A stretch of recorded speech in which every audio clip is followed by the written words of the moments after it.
کچھ لوگ کہتے ہیں حضور پاک علیہ الصلوۃ والسلام کو قرآن میں شاہدن کہا گیا ہے، انا ارسلناک شاہدا ومبشرا ونذیرا، اسی لیے شاہد کا معنی گواہ ہے، تو آپ علیہ السلام حاضر ناظر ہیں۔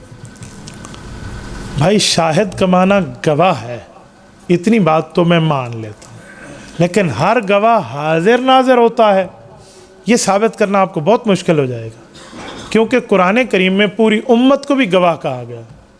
دوسرے پارے کا پہلا صفحہ، سورت نمبر 2 سورۃ البقرہ، غالباً آیت نمبر 145 بنتی ہے، وَكَذَلِكَ جَعَلْنَاكُمْ أُمَّةً وَسَطًا لِتَكُونُوا شُهَدَاءَ عَلَى النَّاسِ وَيَكُونَ الرَّسُولُ عَلَيْكُمْ شَهِيدًا۔ قرآن کہتا ہے قیامت میں پچھلی امتوں کے لوگ انکار کریں گے ہماری طرف نبی کوئی نہیں آیا، تو امت محمدیہ کہے گی اللہ ہم گواہی دیتے ہیں ان امتوں کے پاس ان کے انبیاء آئے تھے، وہ کہیں گے جی تم کہاں موجود تھے، تو یہ کہیں گے وَيَكُونَ الرَّسُولُ عَلَيْكُمْ شَهِيدًا، ہمارے پاس محمد مصطفیٰ صادق المصدوق آئے تھے، انہوں نے ہمیں بتایا تھا۔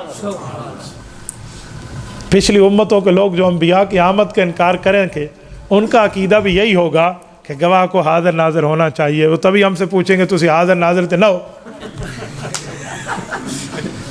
نہیں، وہ کیوں انکار کریں گے؟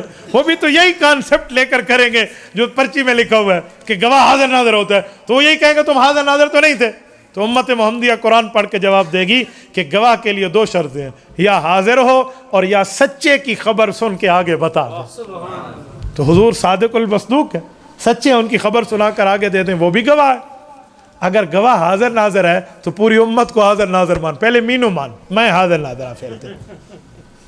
اچھا ایک اور بات کروں، گواہ حاضر ناظر ہوتا ہے، میرے بھائی میں ایک جملہ کہنے لگا ہوں، رسالت مآب علیہ الصلوۃ والسلام کے لیے آپ نے اس طرح کی بات مان لی تو قرآن کریم کی آیات تو گئی، احادیث تو گئے، یہ جو حدیث پاک ہے میرے اوپر امت کے اعمال پیش ہوتے ہیں، تو پھر کیا ہوگا؟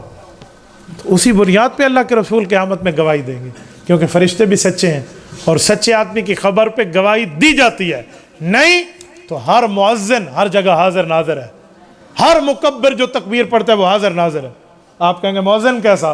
تو مؤذن تو 2 گواہیاں دے رہا ہے، اشہد اللہ الہ الا اللہ، میں گواہی دیتا ہوں اللہ ایک ہے، یہ حاضر ناظر ہے، اس نے اللہ کو دیکھا ہے جا کر۔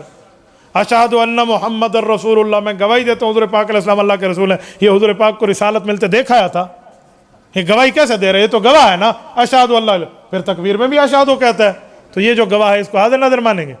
کہیں گے سچے کی خبر پہ گواہی دے رہا ہے، تو پھر گواہ کی 2 قسمیں ہو گئی نا، حاضر ہو تب بھی گواہ ہے، سچے کی خبر سن کے آگے بتا دے تب بھی گواہ ہے۔